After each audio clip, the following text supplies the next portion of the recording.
나이스한 피카드로. 갑자기 광고가 나와서 당황하셨나요? 예술의 향연을 제작하는 피카드로의 광고 영상입니다. 피카드로는 이태리에서 직수입한 가죽 백팩 브랜드입니다. 색감이 다채롭고 디자인이 세련된 브랜드죠. 브랜드 컨셉을 갤러리로 잡고 있어서 우리 프로그램도 제작하고 있답니다. 더 글로리에서 하도영 역으로 출연한 정성일 씨를 모델로 한 갤러리 컨셉의 광고를 제작하려고 하니 광고에 어울리는 명화를 추천해 달라고 하더군요. 저는 조금도 주저하지 않고 몬드리안의 부기우기를 추천했어요. 몬드리안이 뉴욕과 부기우기를 소재로 한 작품은 빅토리 부기우기와 브로드웨이 부기우기가 있는데요. 저는 빅토리 부기우기를 우선 추천했어요. 그런데 그림이 마른 모골이라 카메라 앵글 잡기가 쉽지 않다고 해서 광고에서는 브로드웨이 부기우기가 사용되었습니다. 저는 뉴욕에 한 번 갔었는데요. 빅토리 부기우기나 브로드웨이 부기우기를 보고 있으면 뉴욕의 고층 빌딩 위에서 내려다본 야경이 바로 떠오릅니다. 노란색 반듯한 선들은 뉴욕의 스트리트와 애비뉴겠죠?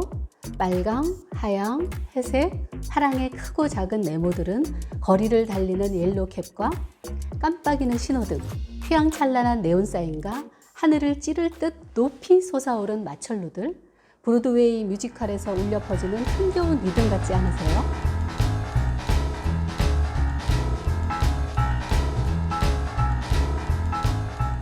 부기우기는 1870년대에 아프리칸 아메리칸들 사이에서 점점 퍼져나가 1920년대에 대중화되기 시작했고 30~40년대에 본격적으로 유행하게 됩니다.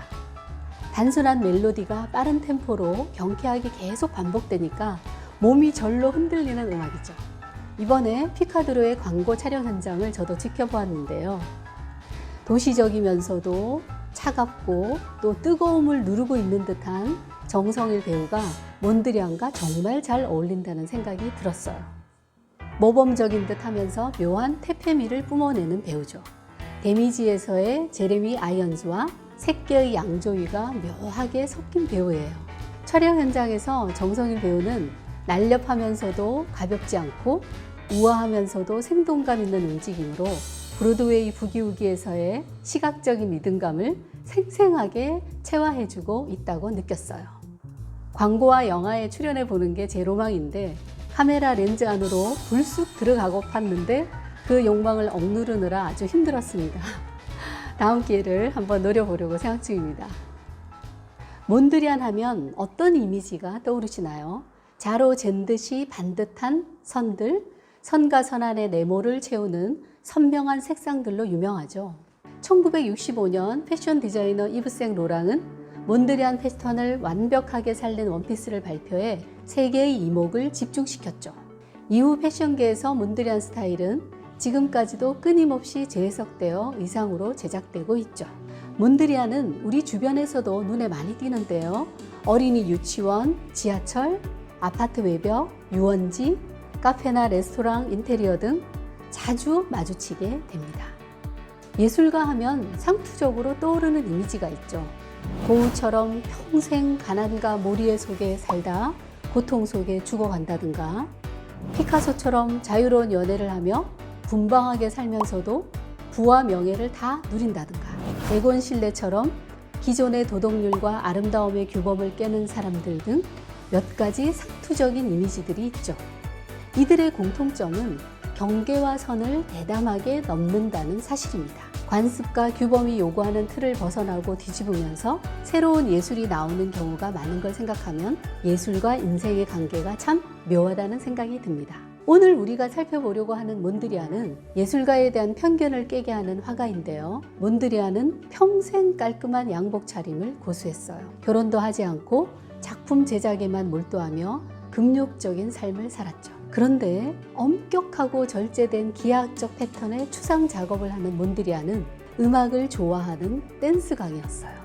사실 20세기 초에 재즈 음악에 맞춰 춤을 추는 것은 지나치게 자유분방하고 음란하다고까지 비난받았는데요. 네덜란드에서는 재즈에 맞춰 추는 찰스턴을 금지했다고 하죠. 1926년에 몬드리안은 네덜란드가 찰스턴을 금지하는 한 다시는 고국으로 돌아가지 않겠다고 말하기까지 했어요. 네덜란드 헤이그 시립미술관은 세계 최대인 300여 점의 몬드리안을 소장하고 있는데요. 2022년 몬드리안 탄생 150주년 전시회를 개최했죠. 큐레이터인 케이로 버비크는 몬드리안의 그림을 가장 잘 이해하는 방법은 그의 그림 앞에서 춤을 추는 것이다 라는 말을 합니다. 그의 그림은 비주얼 아트라기보다는 음악이라는 거죠. 전시회에서는 몬드리안의 아이디어를 토대로 작곡된 곡들이 흘러나오기도 했죠. 피에트 몬드리안은 지평선의 나라 네덜란드 출신의 화가입니다. 고요와 평화, 부동의 지평선은 인간의 의지와 노동, 지력의 상징인 물레방아가 이루는 수직선을 말없이 품고 있어요.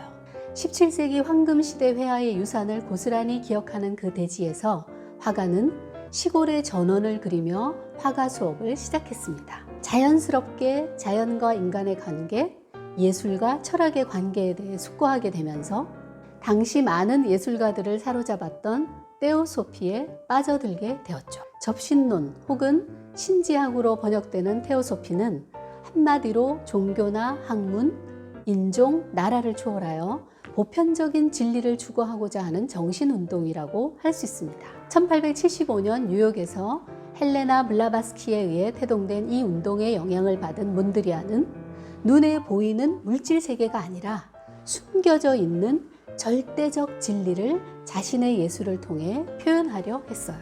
현실을 더 잘 들여다보기 위해 그가 택한 방법은 사물을 주변 환경에서 떼어내 그것만 줄기차게 그리는 것이었죠. 그래서 몬드리안은 시골 농가, 전원 풍경, 사과나무, 모래 언덕 등을 반복해서 그렸습니다. 클로드 모네가 빛의 순간적인 변화를 포착하고자 같은 장면을 여러 번 그렸다면 몬드리안은 같은 대상을 여러 번 그리면서 영원한 진리, 보편적인 진리를 표현하길 원했어요. 작업이 진전될수록 모든 사물은 점점 더 단순화되다가 가로선과 세로선으로 구획되기 시작했죠. 수평선과 수직선의 중요성은 블라바스키에 의해 발전된 것이기도 한데요. 즉, 수평선은 지상을, 수직선은 성스러움을 나타내죠. 때마침 1910년대 초 접하게 된 입체파와 그 이후 20여 년 살게 된 파리의 규격화된 건물들은 그를 결정적으로 추상화의 길로 인도합니다. 몬드리안은 말하죠. 대도시에서 아름다움은 보다 수학적인 방식으로 표현된다. 피카소와 브라크는 입체파가 시작한 길을 끝까지 가지 않고 추상화의 문턱에서 현실로 다시 돌아갔다. 나는 끝까지 간다. 몬드리안은 입체파의 여정을 묵묵히 계속가죠.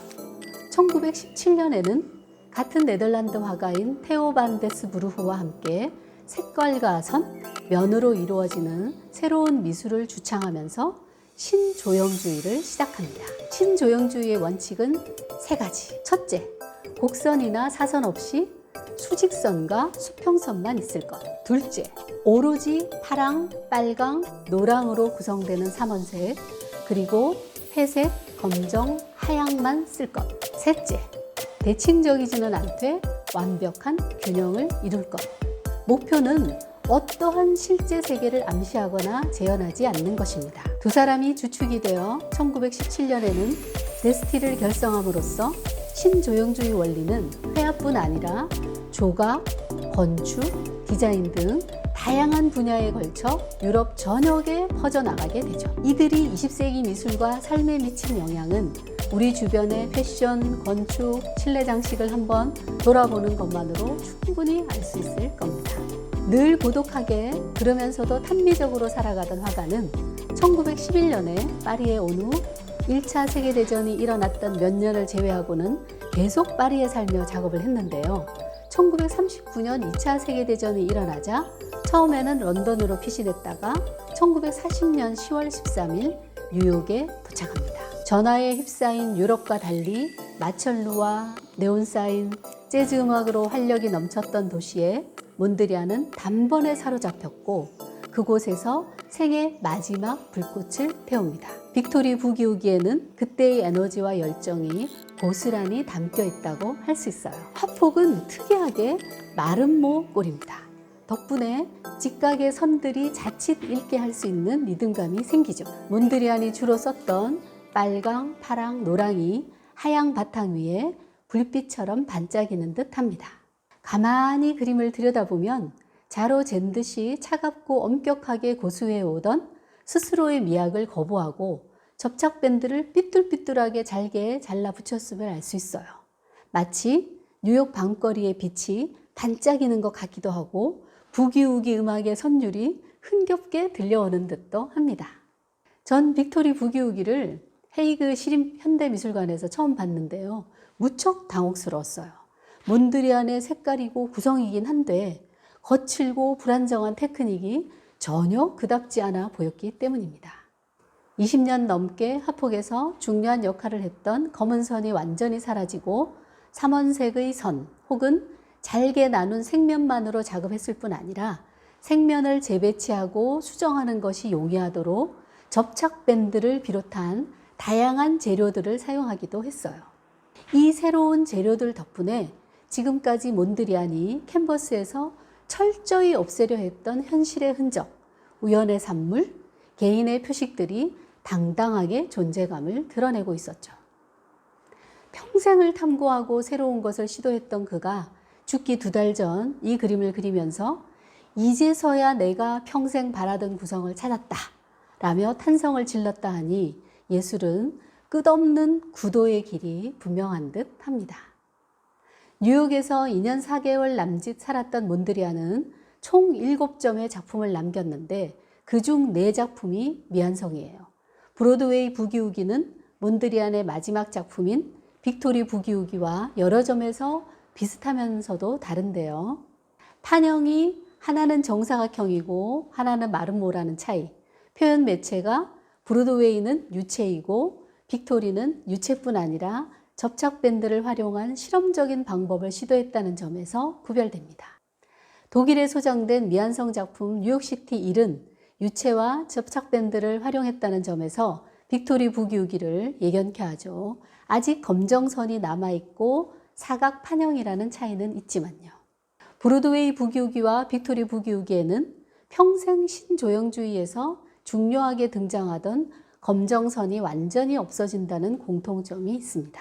그리고 빅토리 부기우기에서는 1918년 처음 선보인 이래 꾸준히 선보이던 마른 목골 캔버스를 도입한 점에 주목해 볼 수 있겠죠. 신조형주의를 주창할 때 함께 활동했던 데스 브루흐가 캔버스에 대각선을 도입하자 몬드리안은 강력하게 반발하면서 둘은 1924년에 결별하게 됩니다. 데스 브루흐는 대각선을 도입하며 활력과 역동성을 구현하고자 하였는데요. 몬드리안은 수평선과 수직선만으로 엄격하게 이 세상의 본질을 나타내고자 했죠. 몬드리안은 대각선은 거부하면서도 1918년 마른 목골 캔버스를 처음으로 도입함으로써 운동감과 가벼움, 활력을 느끼게 합니다. 이후 마른 목골 그림을 꾸준히 발표했는데요.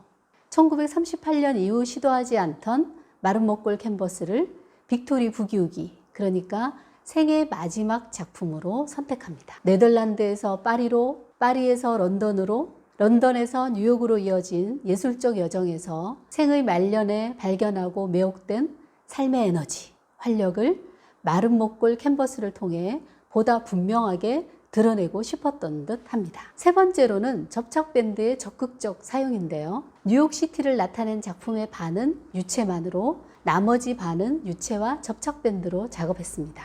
유체로 깔끔하게 그린 작품이 몬드리안 특유의 차가운 추상에 더 가깝다면 접착밴드를 삐뚤삐뚤, 좀 과장하면 덕지덕지 붙인 작품들은 현실의 흔적, 불완전성, 우연성을 담아내고 있는 것처럼 보입니다. 세상의 본질을 화폭에 구현하겠다는 자신의 조형적 이상을 넘어서서 부기우기에 즉흥적이고 흥겨운 리듬, 끊임없이 움직이고 변화하는 지금 이 순간의 삶을 포착해 보여주는 듯 합니다.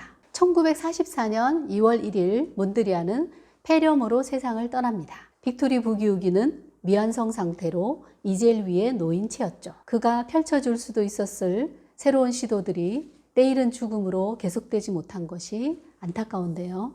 몬드리안이 좀 더 살았더라면 얼마나 새롭고 생동감 있는 작품을 남겼을까요?